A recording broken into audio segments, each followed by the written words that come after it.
everyone, and happy holidays!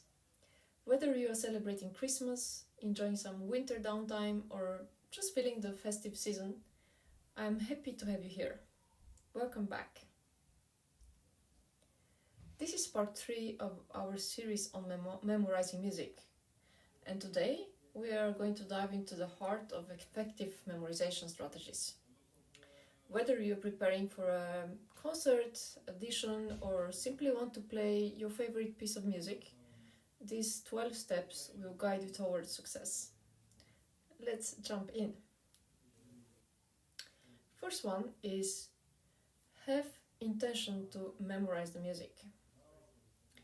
So approach your practice with the intention to memorize your piece of music.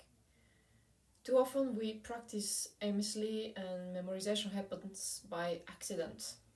Instead, make it a goal from the start. Ask yourself, what do I want to remember? Is it the melody, the phrasing, the dynamics, the bowings?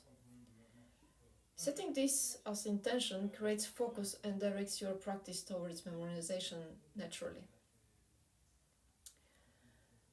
Number 2 is to listen to the music before you learn it. So before you even pick up your instrument, listen to the piece several times and choose different recordings as well so you can listen to different interpretations. Close your eyes and try to visualize the melody, the structure, the emotions. This way your brain begins creating a mental blueprints of the music, making it easier to memorize when you start practicing. Number 3 is progressive practice. Progressive practice is like constructing a building brick by brick.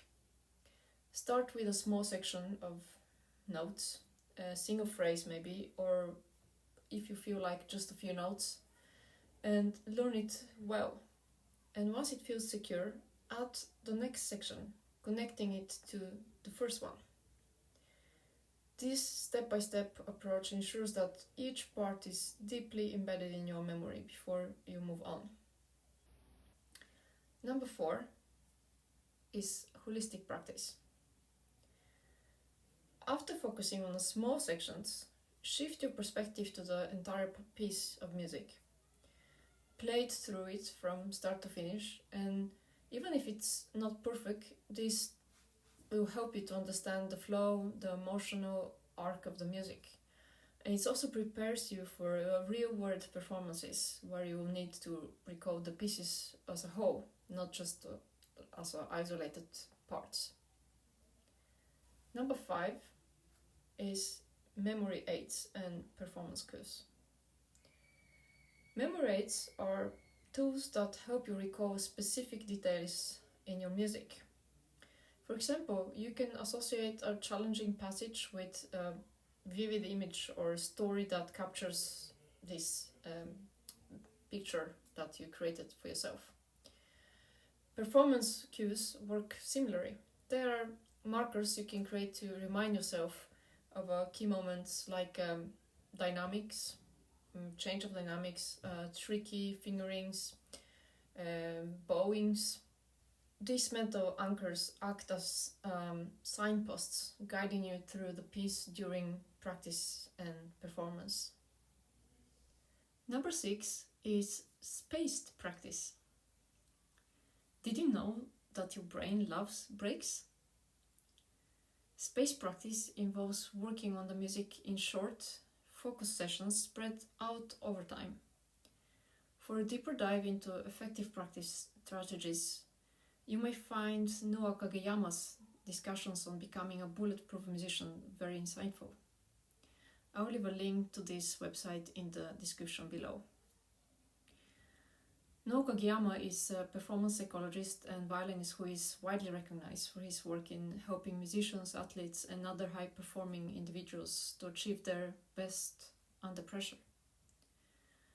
He's a graduate of a Juilliard School and accomplished violinist, and he combines this deep understanding of music with evidence-based psychological principles to optimize practice and performance strategies.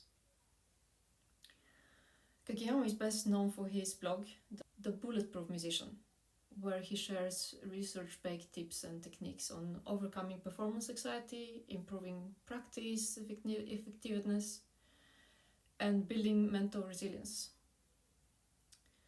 Noa emphasized that spaced practice sessions throughout the day leads to better learning and long-term retention compared to cramming all the practice into single session.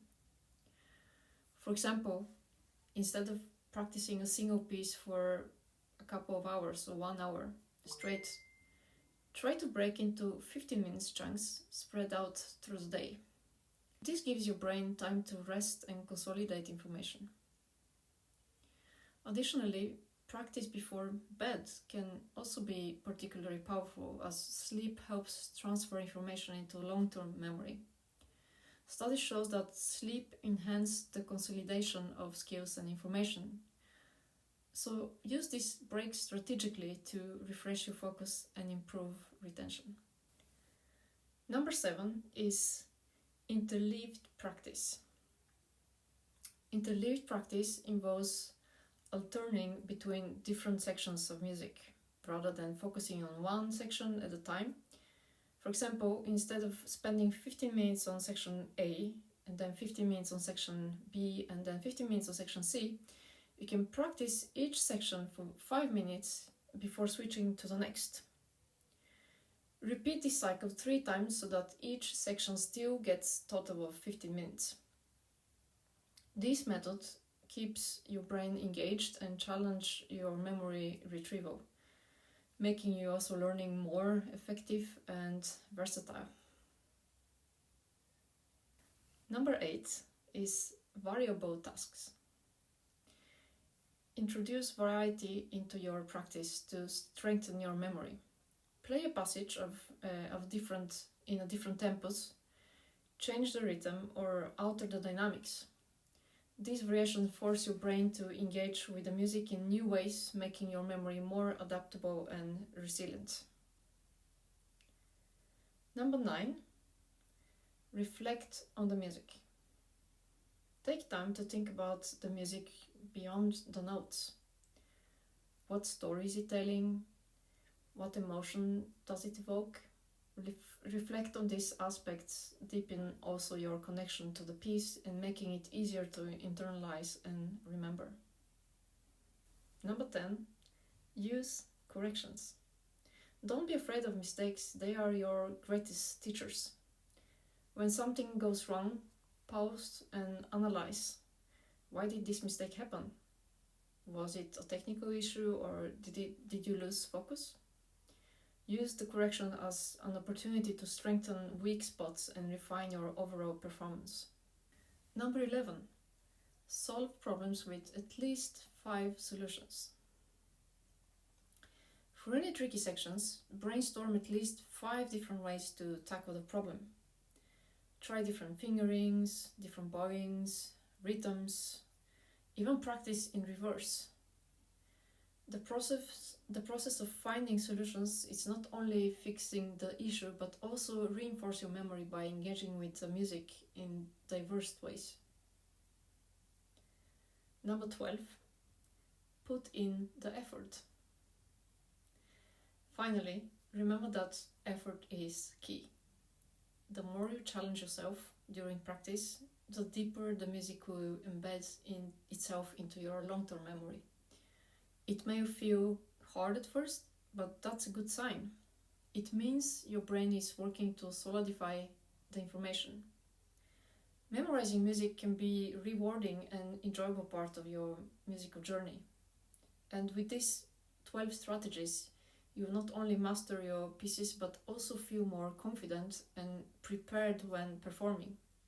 Which of these tips are you excited to try? Share your thoughts in the comments below and let me know. Don't forget to like, subscribe and hit that notification bell for more tips and tutorials. Happy practicing and I will see you next time.